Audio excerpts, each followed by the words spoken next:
to Skrill Town Talk.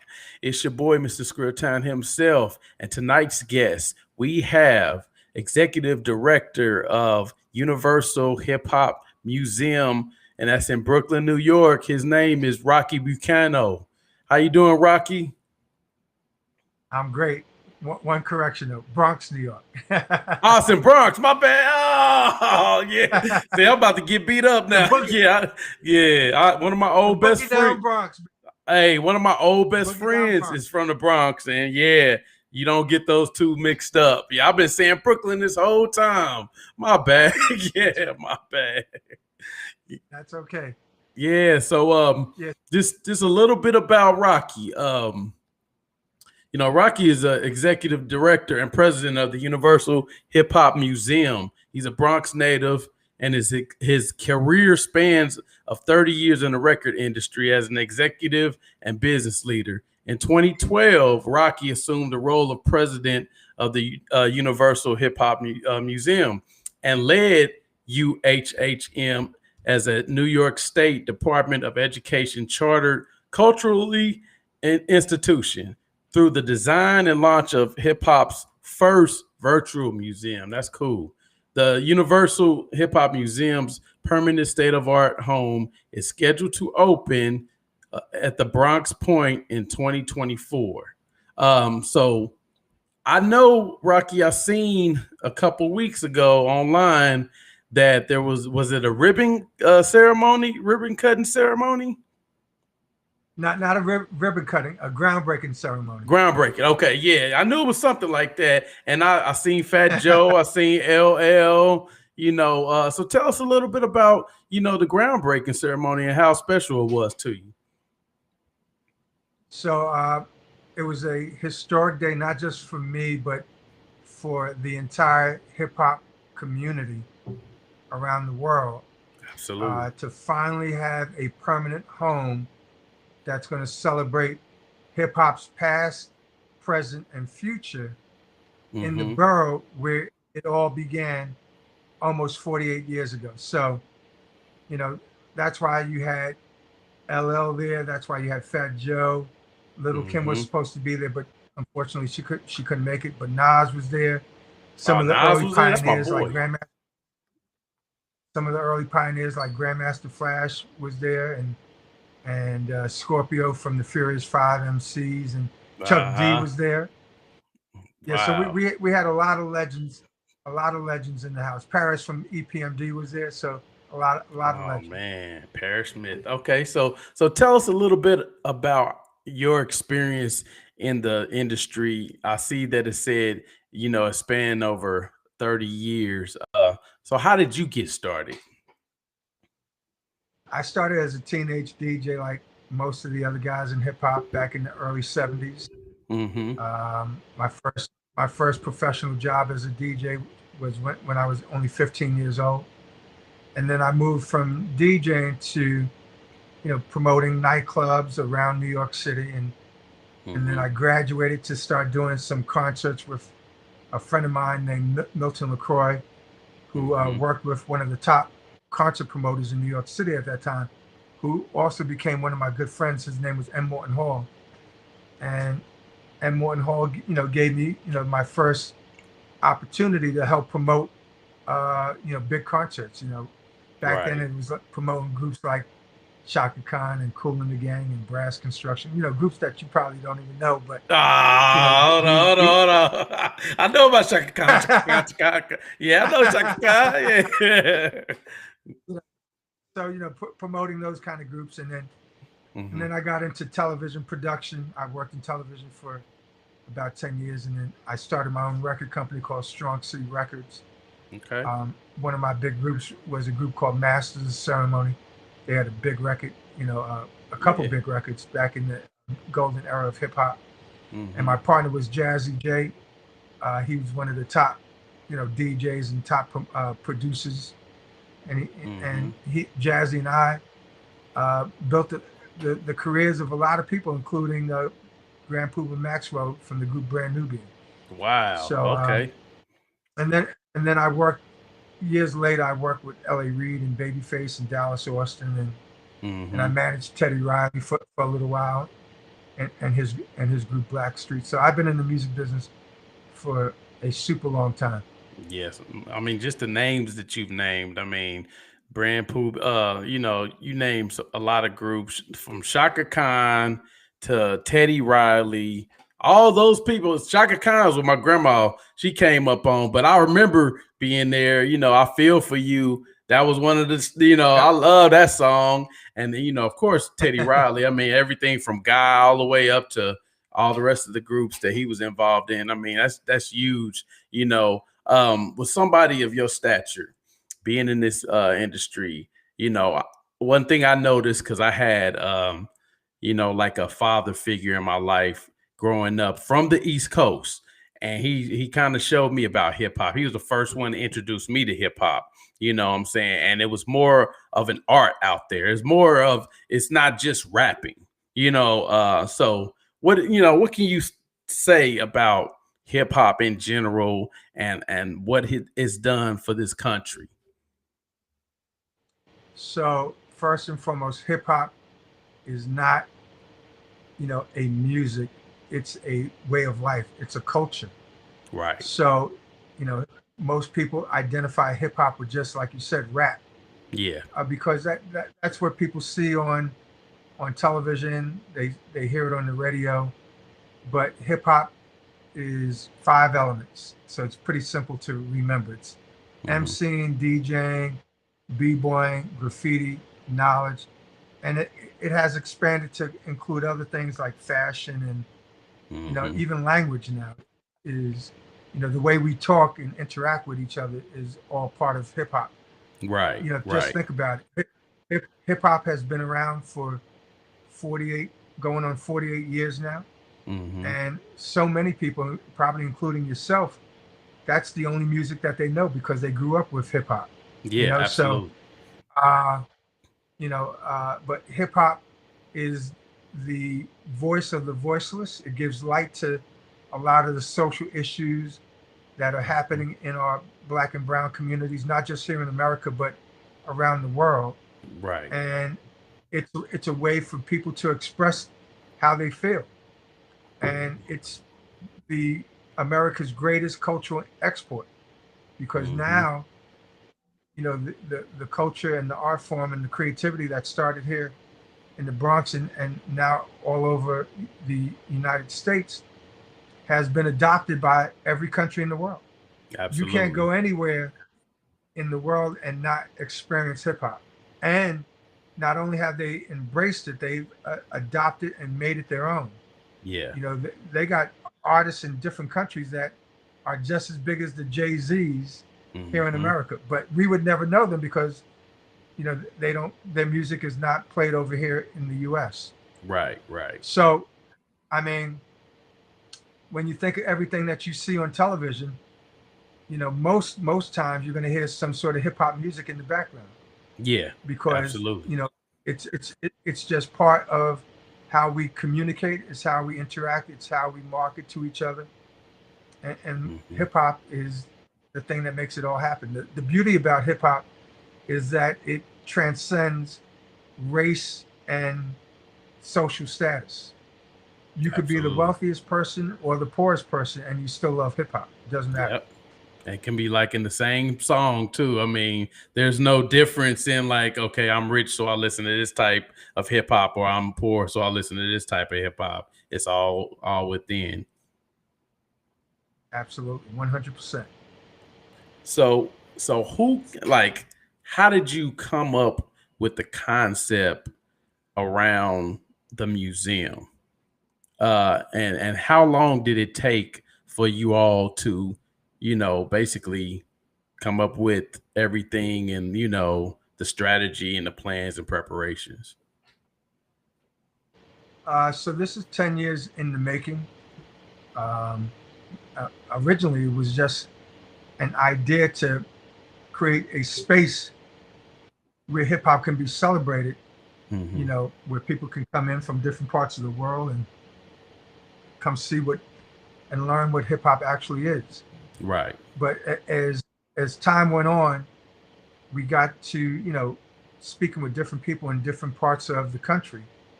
We went out to Los Angeles, spoke with folks out there, went to Detroit, went to Atlanta, came Mm-hmm. back here to New York, and we met with all kind of different people, young people, old people, Mm-hmm. people who are practitioners of the culture, and people who don't even care about the culture. We wanted everybody's input. Right. So, we learned quickly, what people's expectations are about, if we're going to build a museum for hip hop, what the visitor experience should be for a Mm-hmm. person that's 10 years old to a person that's 80 years old. They come in there Mm-hmm. with different expectations, but you got to satisfy everybody. Yeah. So, we are incorporating a lot of technology. Microsoft is one of our main partners. They are the official technology partner of the museum. Mm. Okay. We're working with educational institutions like MIT, the Massachusetts Institute of Technology, Mm-hmm. and other universities around the country to create, not just, online, social experiences Mm-hmm. that, resonates with different people in different backgrounds and different classes, but to make sure that the visitor experience is like none other in any other museum, because hip hop has to be ahead of the curve because we're Absolutely. so innovative. So Absolutely. so when you create a museum for hip hop, it has to transform the music. It, Mm-hmm. it can't just be you come in there and you hear records and you see photos and videos and you see a couple artifacts. To me, anyone can do that kind of museum. Right. You, Right. you want a museum. You want a museum that puts you inside the history, that makes you feel like you're reliving what has already happened. And we're going to be doing a lot of immersive visitor type of engagement and experiences that Mm-hmm. brings the culture back to life. So imagine being on the stage with Run DMC Oh performing at man. Wembley Stadium. Right. Oh You know, man. just just to feel what that was like back Yeah. then. Yeah. Or you know, being in the booth with Tupac and Biggie when they were recording some of their songs. Mm-hmm. So just giving a different perspective so that people understand, what people were going through when they created this culture, how it impacted young people, old people, how it has connected to, you know, uh, all different layers of today's economy, whether it's education, politics, Mm-hmm. social justice. All those things relate to, the storytelling that the museum will be involved Absolutely. Yes, it's weird and funny at the same time how hip hop relates to everything that happens in the world. You know what I'm saying? Good or bad. And it's like hip hop also brings the world together with music. You know what I'm saying? How much has New York and the other cities around New York embraced the concept of the hip hop museum? in. Well, originally it was so hard to get people excited about the project Mm-hmm. because you know people were like, I'm not sure I understand what a hip hop museum is. But then when you Really? explain, yeah, true, you know, and then there were other museums that attempted to do, other organizations that attempted to do a hip hop museum, and for whatever reason they couldn't get it started. Right. So there was a little bit of skepticism about, yeah, okay, another hip hop museum. You guys really going to do it? Mm-hmm. So you had to get through all the skepticism, Mm-hmm. and you had to also show that this is not just going to be any old kind of museum. Right. It's going to Right. be different. The vision is way over here somewhere. Mm-hmm. Mm-hmm. Uh, and then people started to get excited. They're like, "Oh wow, this sounds like a place I really want to see." So Yeah. uh, and then once we get a few people excited, they begin to tell the story, and they get other people excited, and then it just mushrooms. Yeah. Mm-hmm. So now I think pretty much everybody's on board now because it's it's so uh, recognized Right. that this museum is actually happening here in New York City. And it's not just celebrating the people who created hip hop here in New York, it's celebrating everybody's, Mm-hmm. you know, contribution. The Yeah. folks in the Midwest, the folks down south, the folks in the West Coast, the folks in Africa, Israel, Yeah. Japan, China, Russia, wherever hip hop is, this museum is going to be there to celebrate a global culture. Okay. So now so it'll be um open in 2024. Um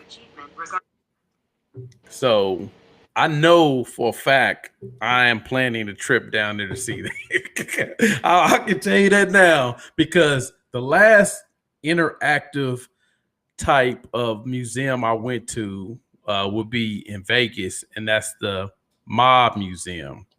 And I got a kick out of that, how interactive it was. And I really didn't even, I mean, I had no interest in the mob, but, so I know with me being a fan of hip hop and, being in the culture my whole entire life, because like you said, my whole entire life, I've known about, when I met Curtis West, shout out to Curtis, years ago when I was like 9 or 10 years old, he introduced me to hip hop, period.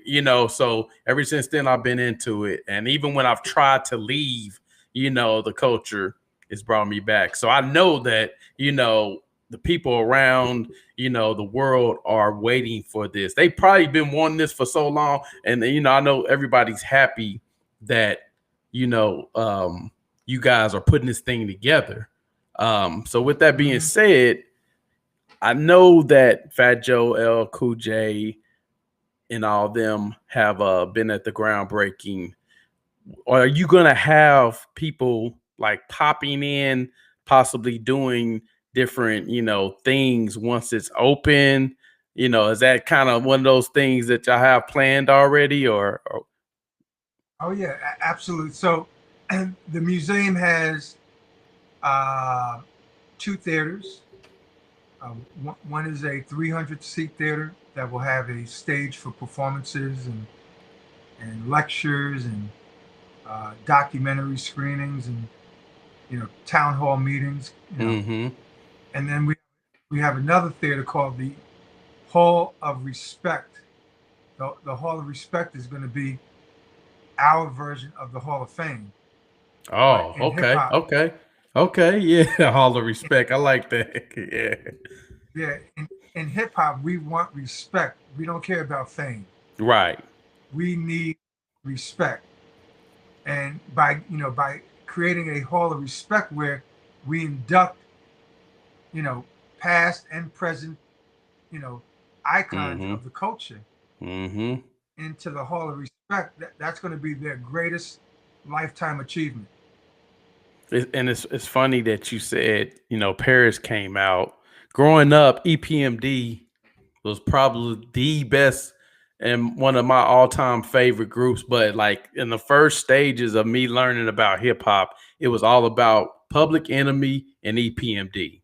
You know what I'm saying? So it's funny that you said Chuck D came out, Paris came out, because I mean you got to chill, and anything that Public Enemy put they name or they stamp on, I was on. So it's just, man, I really, I'm happy that y'all are doing this, because one of the things that drew me to even meeting you was that I was on LinkedIn, and I seen that, it was before the groundbreaker, but I seen your name, attached to the Universal Hip Hop Museum. And I'm like, what's that? I wonder what that is. So I started reading up on it a little bit, and, and the more that you would post things, the more I was in tune. But yeah, man, I really appreciate what you're doing for the culture, because a lot of people don't understand. Like when I told people that I was going to interview you, I was so excited because a lot of people don't understand how far hip hop has came. I watch movies all the time where they said that, this type of music and this type of culture wasn't going to last. It was just a phase. You know what I'm saying? So with you being in the business 30 plus years and how far it has come, what do you think about it? Like how fascinated are you in regards to how far hip hop has came? So, listen, I was there when hip hop wasn't even a concept, when it was just the kids outside in the park, spinning records and having a Right. good time. And then we started to make records.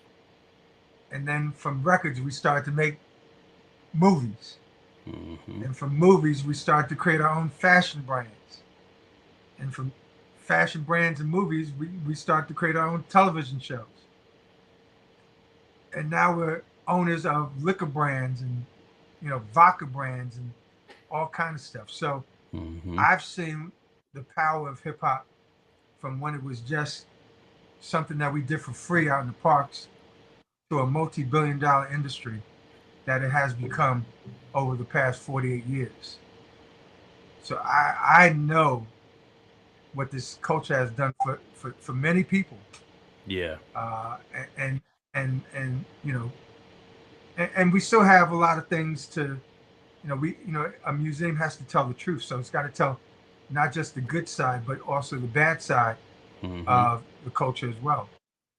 So that, people know that, listen, with all good things, there are some dark sides of anything. Yeah. Politics has dark sides, and education has dark sides, and so does entertainment. Mm-hmm.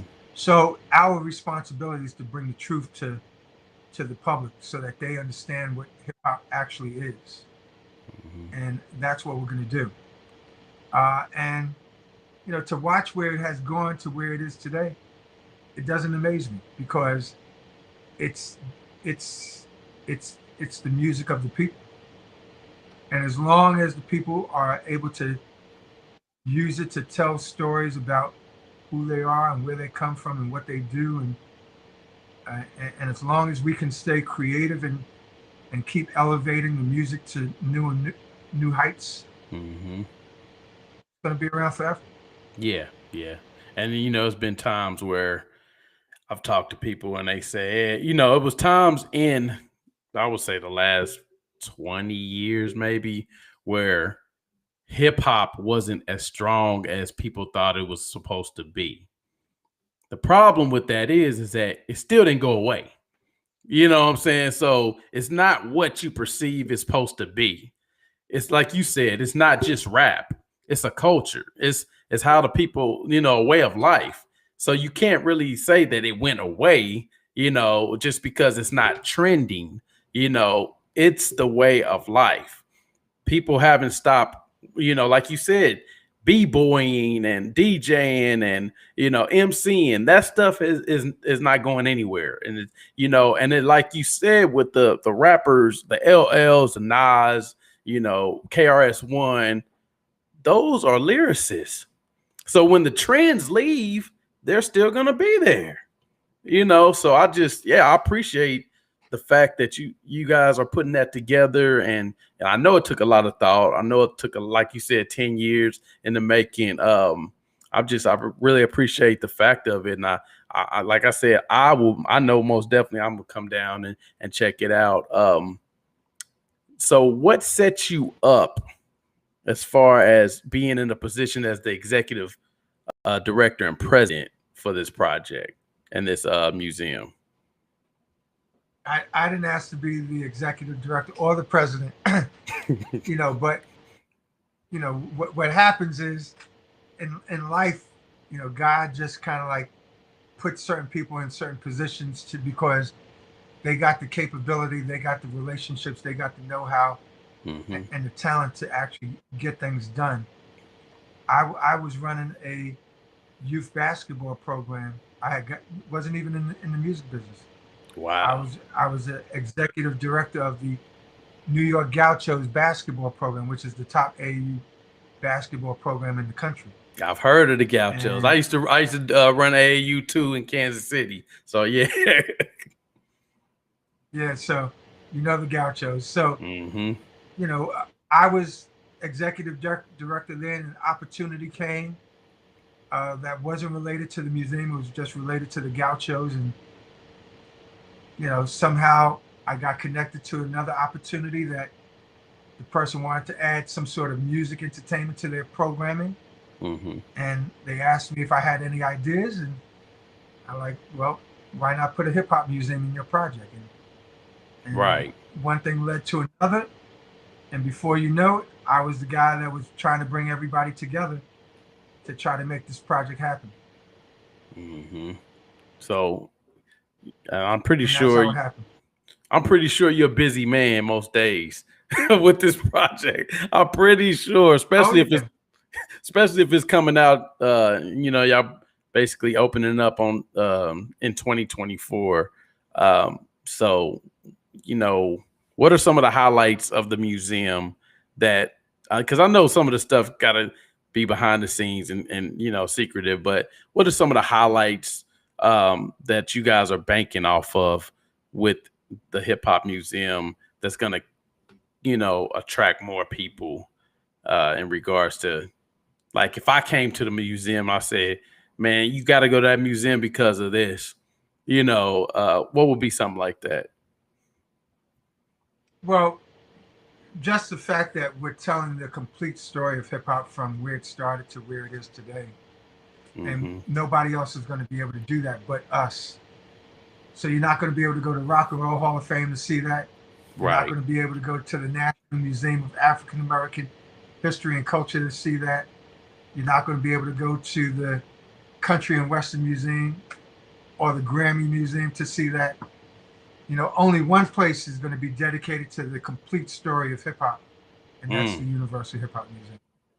Man, it don't take a whole bunch of selling on my bed. Like, I'm pretty sure the people that are listening in and viewing in are like, wow, this is, because I mean, we needed this, needed something like this. This is something that I could take my grandkids to when I have them, and something like you could just pass it down. It's places in the world that families want to take their children and relatives, and this is a place, like, let's go to the Universal Hip Hop Museum in New York, in the Bronx, New York, where it all started at. One of the movies, I know we were talking about movies it's two movies that I've seen that kind of relate to, I mean, it relates most definitely to hip hop, but at two different forms. So I watched the Roxanne Shante movie. And I'm gonna be honest with you, before that movie, I had heard of her, but I didn't know the impact that she had, what I'm saying, on hip hop. So I was kind of drawn back, but it was a really good movie and I loved it. But the other movie that was like one of my all-time favorites is Brown Sugar. What I'm saying? When it all comes down to it, that movie right there is the movie that I think about when I think about hip hop. So what do you think about those two, versions of the culture and so forth? And, what do you think about that? Well, listen, there are so many different stories. There are 8 million stories in hip hop. And Mm-hmm. Roxanne, who I love dearly, is just one of those personal stories. She had a rough life as a child, Mm-hmm. growing up as a teenage, girl, and growing up in the projects and being surrounded by drug dealers and having a, single parent mother, that really was trying to do the best that she could to raise her, but the outside influences just did, pull you Yeah, into they pull something you that you in. may not pull you in. But she was able to get through it. She made the most of it. She has a very successful career, Mm-hmm. had a great story to tell. And then movies like Brown Sugar, that take a different side of hip hop and show you, how, the, how music and just brings people together through a drama that's more of a love story than anything else. Yeah. And to me, there are so many different angles to hip hop. Mm-hmm. There are the John Singleton type movies, Boys in the Hood, Yeah. Yeah. you know, straight out of Compton. You Mm-hmm. got Beat Street and Wild Style, the original movies, Crush Groove. Yeah. Crush So Groove. it just shows you how hip hop has changed throughout the years, and Mm-hmm. it's going to continue to change throughout the years. So there are so many different documentaries getting ready to come out. Netflix had a series called The Get Down. That was a Okay. that wasn't you know a fictional story Mm-hmm. of you know of what the culture really is. Mm-hmm. But you know, it was a sneak peek at what the possibilities could be if you want to produce great television content. Yeah. The Yeah. museum is going to be producing. We're going to be producing our own documentaries and our own films in the future. So Wow. that's just one more aspect of the museum as well. Yeah. Yeah. And I think I seen the Get Down. If it's the one I'm thinking, Deborah Anthony was on there, and she was it was I think that's the one where she was kind of telling her story, and then it kind of went to the West Coast, and then it went down south, and it was like just a different mixture of No, you know, that wasn't it.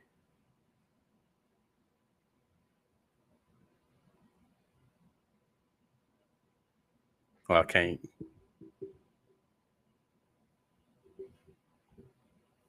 Hey, Rocky, I can't hear you. I think it's a bad signal. Let me see if we can adjust it.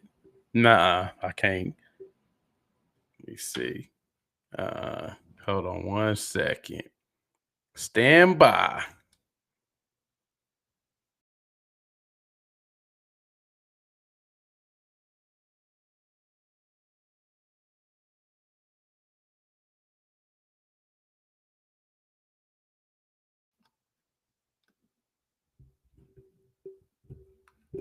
Yeah, I still can't hear you.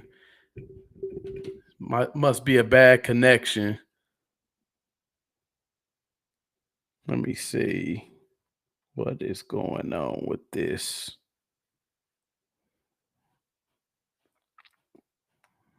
Well,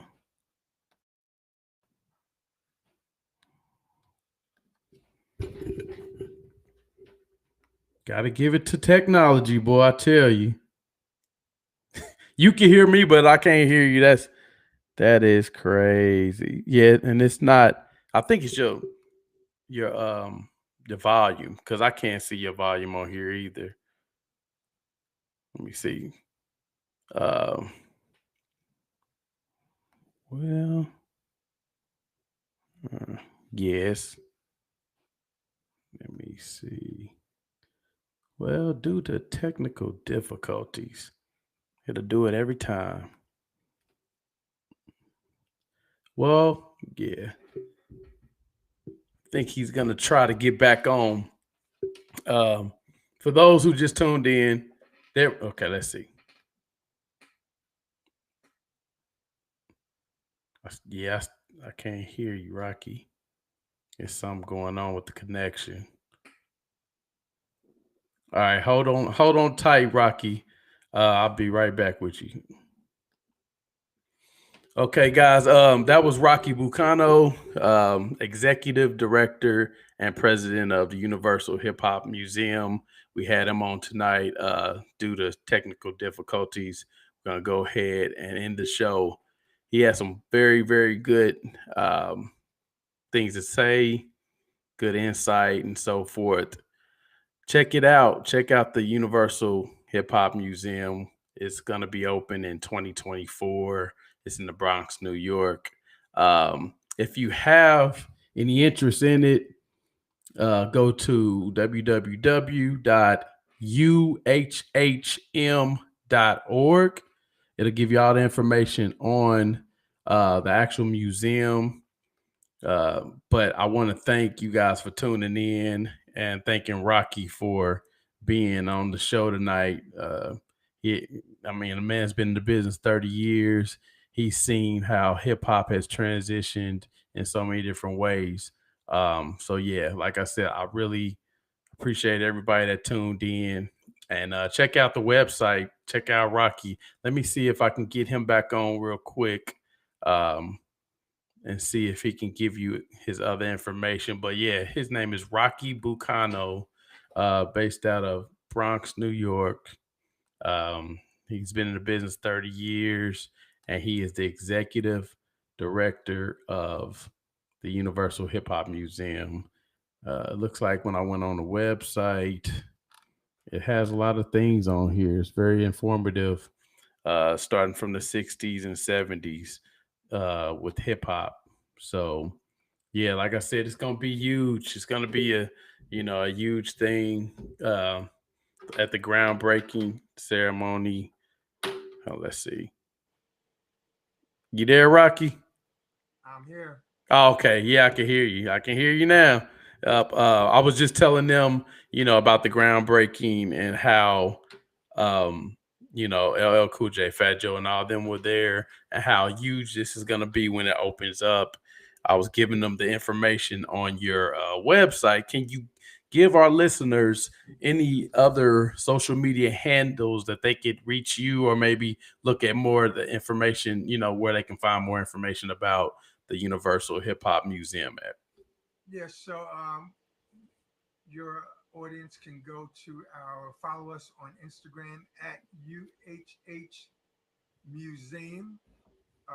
That's Okay. also on Twitter, UHH Museum, and go to our Facebook page, the same handle, UHH Museum. Okay. So he said UHH Museum is how you can check out any updates on the process, them building, opening up, any information. Like I told him, Rocky, that I went to the website and it shows the timeline from the 60s and the 70s, and so forth. So yeah, this is gonna be huge for New York. It's gonna be huge for the world. Like he said, hip hop is everywhere now. I talked to I'm working with an artist, actually, Rocky, right now from Paris, France, by the name of Daffy Doc. She can sing and rap. She's all about the hip hop. She got the hip hop look and all that. So yeah, it shows a lot. I mean, hip hop has transformed into some huge, and I could even tell you when I was growing up, I didn't think it was gonna be this big now. So. But yeah, Rocky, we really like to thank you for helping and being our guest tonight. And we really appreciate it. It's a huge honor just to have you on the show. I appreciate being here. Thank you. Thank you. And listeners, like I said, I appreciate you all tuning in, and just be on the lookout for the show. Be on the lookout for Universal Hip Hop Museum. We will talk to you next time. And until then, we are out. Peace.